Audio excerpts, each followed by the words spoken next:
মই প্ৰথমতে কংগ্ৰেচুলেশ্যন জনাইছোঁ যে 22 বছৰ বিভিন্ন ঘাত প্ৰতিঘাতৰ মাজত আহি আজি 99ৰ শিক্ষকবিলাকে চাকৰিটো ৰেগুলাৰ হ'বলৈ এটা পৰিৱেশ পাইছে।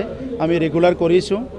ইয়াৰ কাৰণে মই প্ৰথমতে ধন্যবাদ জনাইছোঁ আমাৰ অসমৰ মুখ্যমন্ত্ৰী ডক্টৰ হিমন্ত বিশ্ব শৰ্মা ডাঙৰীয়াক।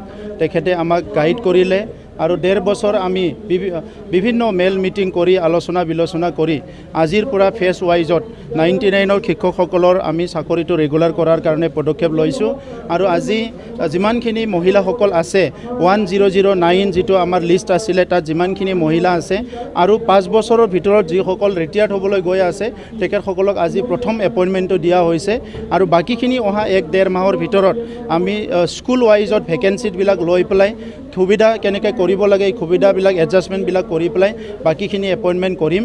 আৰু আমি বিশেষভাৱে আজি মই অসমৰ কথা নকওঁ, বড়োলেণ্ড অঞ্চলৰ যিটো 5টা ডিষ্ট্ৰিক্ট আছে ইয়াত বহুতখিনি বিদ্যালয়ত আমাৰ LP স্কুলত ছিংগল টিচাৰ আছে, টিচাৰলেছ স্কুলো আছে। সেইকাৰণে পাঠদানত শিক্ষা দান কৰাত বহুতখিনি অসুবিধা হৈ আছে। তো সেইকাৰণে আমাৰ ৰিজাল্টবিলাকো বেয়া হৈছে। সেইকাৰণে 99ৰ যিখিনি শিক্ষক আমি অতি শীঘ্ৰে এপইণ্টমেণ্ট দিয়াৰ লগতে টেট শিক্ষকসকলকো এপইণ্টমেণ্ট দিবলৈ গৈ আছোঁ আৰু স্পেচিয়েল টেট পাতাৰ কাৰণে ইতিমধ্যে অসমৰ মুখ্যমন্ত্ৰী আৰু শিক্ষামন্ত্ৰী ডাঙৰীয়াৰ লগত আলোচনা হৈছে।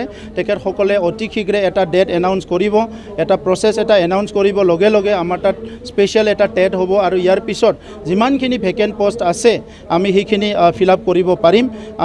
বিশেষভাৱে এই বছৰ আমাৰ চিৰাং জিলাৰ ৰিজাল্টটো বহুত বেয়া আৰু আমাৰ BTCৰ জিলাবিলাকৰ কিছুমান সময়ত ৰিজাল্টবিলাক বহুত বেয়া হয় মেট্ৰিকৰ। এইকাৰণে স্পেচিয়েলি আমি কিছুমান ইনিচিয়েটিভ লৈছোঁ আৰু 15 আগষ্টৰ ভিতৰত যিমানখিনি বিদ্যালয় আছে প্ৰথমতে হাইস্কুলখিনি আমি স্কুল এডাপশ্যন প্ৰগ্ৰাম এটা আয়োজন এটা ষ্টাৰ্ট কৰিছোঁ, য'ত নেকি আমাৰ EM MCLA MLA সকলৰ লগতে আমাৰ ইয়াত কৰ্মৰত বিষয়াসকল যিবিলাক গ্ৰেড 1 গ্ৰেড 2 গ্ৰেড 3 যিবিলাক বিষয়া গ্ৰেড 2 বিষয়া আছে আৰু যিবিলাক ব্যক্তিয়ে স্কুলবিলাক এডাপশ্যন কৰিব বিচাৰে তেখেতসকলৰ কাৰণে এটা প্ৰচেছ কৰিছোঁ। আমি অফিচাৰসকলৰ ট্ৰেইনিং আজিম প্ৰেমজীৰ লগত এটা MOU কৰিছোঁ আৰু অফিচাৰসকলৰ ট্ৰেইনিং আমি লৈছোঁ। ইতিমধ্যে 3দিনীয়া প্ৰগ্ৰাম হৈ গ'ল আৰু অফিচাৰসকলৰ ট্ৰেইনিং হ'ব কেপাচিটি বিল্ডিঙৰ। আৰু যিমানখিনি শিক্ষক আছে তেখেতসকলকো কেনেকৈ এফেক্টিভলি শিকাব পাৰে ইয়াৰ কাৰণে ট্ৰেইনিং দিয়াৰ কাৰণে ব্যৱস্থা কৰিছোঁ। গতিকে আমাৰ বৰ্তমানৰ চৰকাৰখনত যে আমি যে ইয়াত BJP UPPL GSP চৰকাৰ চলাই আছোঁ, আমাৰ মূল ফ'কাছটো হৈছে শিক্ষা আৰু লাইভলিহুড। শান্তি আমাৰ এটা লক্ষ্য আছিলে, আজি শান্তি প্ৰতিষ্ঠা কৰাত সক্ষম হৈছে।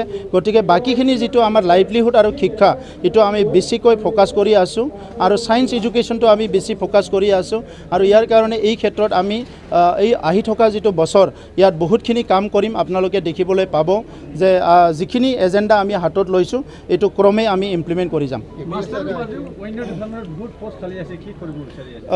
কি কৈছে?